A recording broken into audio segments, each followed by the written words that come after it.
Okay, you're going to get breaking news today that you will not get on any of the corrupt collusion media of the city of Corpus Christi. Let's see, let me talk a little bit. Before I forget, I'm still uploading right now, by the way, or posting our posts.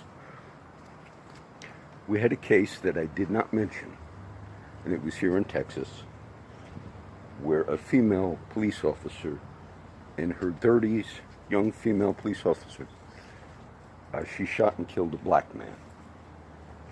John Botham or something. No, it's made national media. Okay, when I read the story, saw it online, she went to an apartment here in Texas, and she claimed that, I believe that she made a mistake. What happened was she got off of duty, she was in uniform, and she went to her apartment building, but she parked on the wrong floor.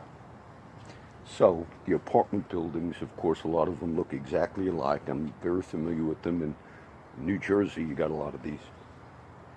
And when she parked on the wrong floor, she thought she was at her apartment. Okay.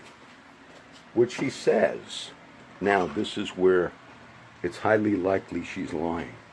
That's the only reason I'm going to comment on this. She said when she got to the apartment, her door was ajar, meaning opened. Okay, what does that make you think? Oh, somebody broke in. And then she claims as she went in, she saw this black man, and she gave him commands. Okay, you're entering into a private residence illegally, and you mistakenly, I get it. And she gave him commands. He did not obey the commands, so she shot him thinking he was an intruder and killed him. And she did not realize she was in the wrong apartment. At first, some of the stories said when she turned on the lights, as she was calling 911, she realized she was in the wrong apartment. Then the story said she went out and had to look at the address on the front of that apartment, and that's when she realized. Either way, it was an innocent man shot and murdered in cold blood, to be honest with you. Now, I believe that she made the mistake. She went to the wrong floor. I believe all of that.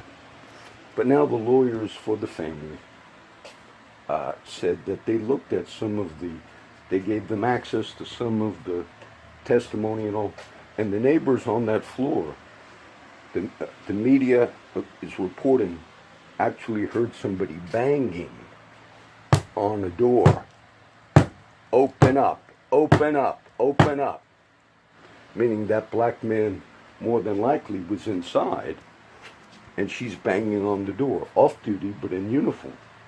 Now whether he looked through the peephole and saw an angry cop, and also, as I didn't read everything about his past, it looks like he graduated from a Christian university, maybe Hardin College, maybe a Christian black man is more than likely what we have here, worshiping the Lord, praying. And then when maybe he didn't want to open initially, like, what are you doing at my door? But then maybe he thought, this is an officer. We got problems, with officers at killings that take place. Now, can you imagine after she's banging to open up, according to witnesses, then he opens. And then she shoots him. Now, they charge this girl, I believe her name is Amber Geiger. They charge her with manslaughter. But in a case like this, you got to charge with homicide. You cannot have situations in this country where you have a black man in his own apartment and then witnesses saying she banged on that door. And he was more than likely hesitant to open it. If you look through the peephole, maybe he asked, thinking it's a police, encounter, and in her mind, he's an intruder. And then what orders did she give when she made him open that door? But it seems as if she's lying when she said the door was ajar, you see? And that she walked in, and oh, lo and behold. So part of her story is true, I believe. which more than likely she just made the mistake, tragic. But you cannot have somebody go into somebody's residence and, according to witnesses, bang on that door of that residence, finally make entry and shoot and kill a black man without murder charges. Now, Port of Corpus Christi. If you Google, or if you go to my first YouTube site, we have 3 YouTube sites and all the other video sites.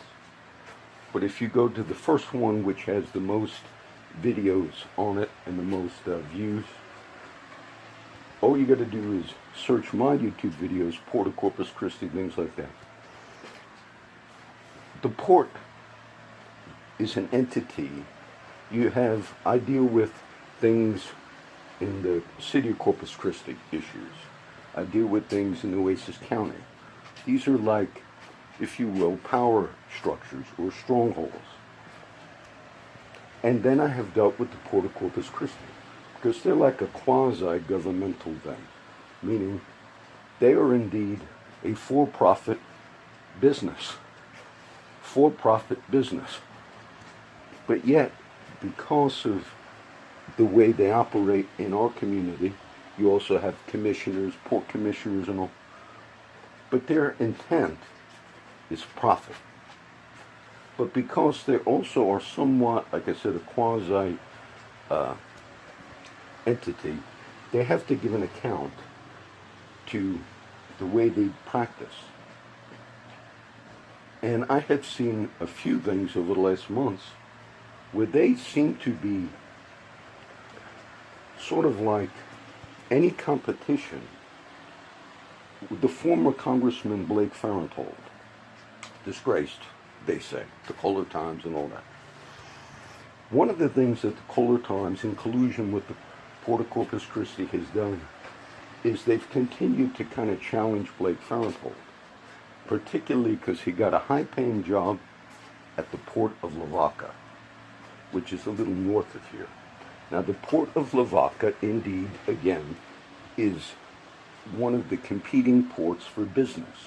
They're a much smaller port, but they compete for business. And the Kohler Times then began going after Blake Farenthold, because when he got this job, lobbying, working now for the Port of Lavaca, it's now a competitor. And there are various things that the Kohler Times have reported.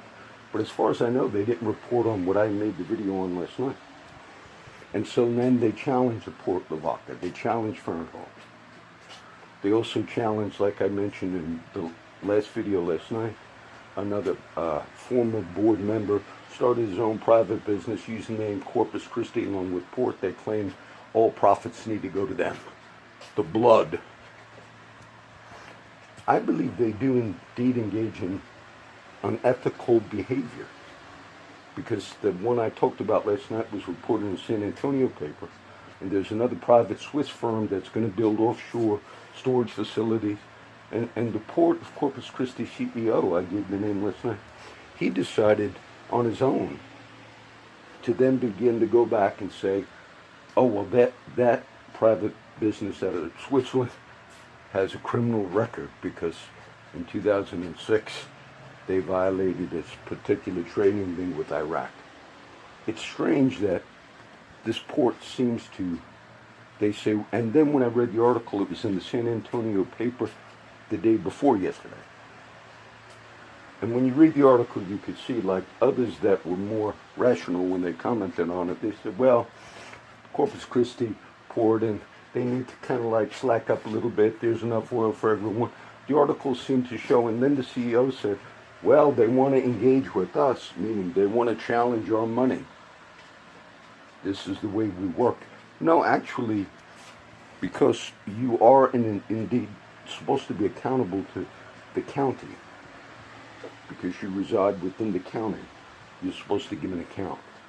And I think they do in the collusion, because Kohler Times and all, anything that has to do with more cash, whether it affects citizens. Now, what's the breaking news? Not a big thing. I have a neighbor. There's a home builder here. I'll give you his name. He's a very famous home builder, Eddie Savoy. Eddie Savoy seems like a nice man because he'll come and pick up some of my friends, Albert and Bobby and Craig, and they work for Eddie. You know, $10 an hour, whatever, for carrying wood up. He's a very prolific home builder in Corpus Christi. I think he's starting a new house on North Beach. And, okay, he has one on Stewart Street. If you go into the island, you'll see a new house going up. If you're in Florida Bluff and you're kind of hitting the JFK Causeway, heading to the island, if you look to the right as you hit the causeway, you'll see a new home going up. All right, this ain't a big thing, but my friend told it to me because he knows I speak on this. That house is on Stewart Street that Mr. Savoy is building, right across from the police chief, where the chief lives, okay? What's big about this? Okay, the other night, Eddie Savoy is going up because he's got to check on his jobs, and he's got a lot of wood, plywood and stuff that they put at job sites. And Eddie Savoy pulled up with one of the guys the other night because they had to go check on the job site, and there's a private truck stealing all the plywood and wood from the job site in the evening on Stewart Street, across from Chief Marple's house. I'm sure those people had no idea that the chief lived right across the street. And as they're loading up the truck, Eddie Savoy and one of the guys, they pull up, "What are you doing?" Said, "Oh, we're moving it to another job site. This is our site." Of course, Eddie, they were robbing him right there in front of the chief's site. So he got a video or a picture of their license plate.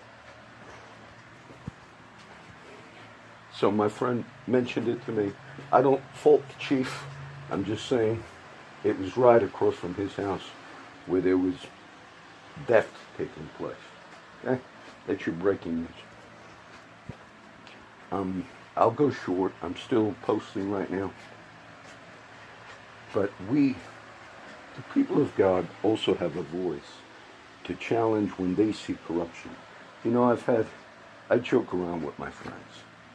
And all my friends know that I don't do I'm not involved in the whole drug scene and all the other things that go on. But they know that, you know, I'm friends with them.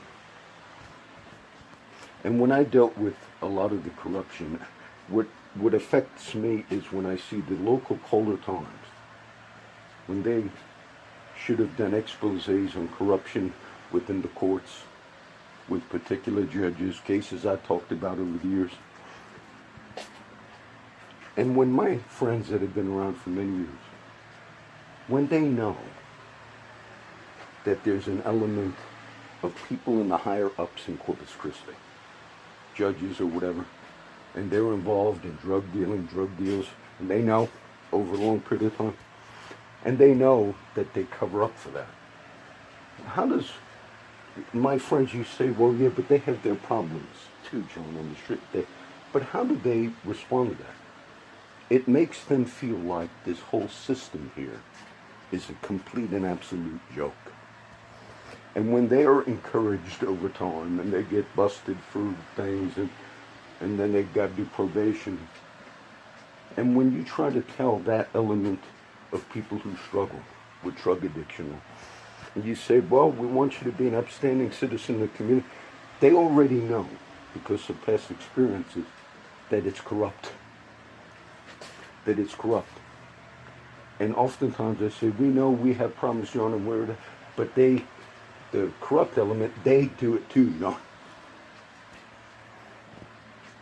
And so I do indeed believe that our media here, the Colder Times is now a part of USA Today. But yet they still, if they think there are things that are wrong and corrupt, prejudicial, whatever, but if they think it would affect the money thing, the cash flow, I think every commissioner, every community leader, and during the time when they were approving the bridge and all these things and the dredging and everything, I think the former mayor, Nelda Ramos, I believe she was against all this project because she probably understood that this was going to be a huge disruption to a lot of people. And at the same time, you're going to have an increased deaths over the years of this restructuring, the new bridge going up, rerouting everything, years down the road before that's ever going to be completed. And I think she realized that the basis of all that was really to line the pockets of the rich. When I posted yesterday on Facebook, I have all these websites, but sometimes there are things that'll just get shared on Facebook, a news article. I posted one about the stock market. It was fun, interesting or funny, because I've said the same thing on videos over the years, that it's a Ponzi scheme in the sense it's only valued at what other people are willing to pay to buy a share of a particular stock. It's not valued upon. And that article was enlightening. I posted it on Facebook. Because we are kind of like, people in society are like, at times, sheeple. They just follow the flow. They just follow the flow. And if you can get them to follow the flow, that's what the people behind the scenes like. That's what, you have people that are in government, and we have a lot of conversation about deep state, things of that nature. But you have people who make decisions, and they make these decisions, and sometimes they're just not accountable. And I find it strange that this port here, in the Blake Farenthold thing, and the other things I mentioned, they seem to be saying, look, if you want to compete for the money that we feel is rightfully ours, we will go after you. We will. There's no CEO of any port should begin to say, now we're going back and finding dirt on another business competitor. Why would you do that? Their goal, whether it's Farenthold, who now represents Port of Lavaca, whether it's the Swiss company, they seem to be engaging in an aggressive way to say, you're down and dirty. That's how we're going to... No, actually, you're supposed to give an accountability to the citizens whose lives you had disrupted. I'll tell you, when I took that ride yesterday, they restructured all the roads for many years now. And it's temporary on-off ramps going to Port of Corpus Christi downtown. It's hazardous the way they did it. It's hazardous. And as you go downtown, if you can do any business, they got this street closed, Comanche, this. For what? And what about the lives that are going to be innocently killed on those roads because of the way it is? And it's going to be that way for a few years. Besides all the other problems that seem to possibly the other ones that are rising out of this whole project. So this would be the breaking news. Okay, the theft on Stewart, stealing Eddie Savoy's wood off of the property. No one else, no other media. Yesterday, I passed up a few car wrecks again. We had a lot of rain. I almost did a video because it was flooding. So we have a problem with driving in the city. Caller Times has exposed that, talked about that rightfully. But maybe you should jump on the bandwagon and do an expose on some of the stuff you've heard me speak about. Okay? That's it.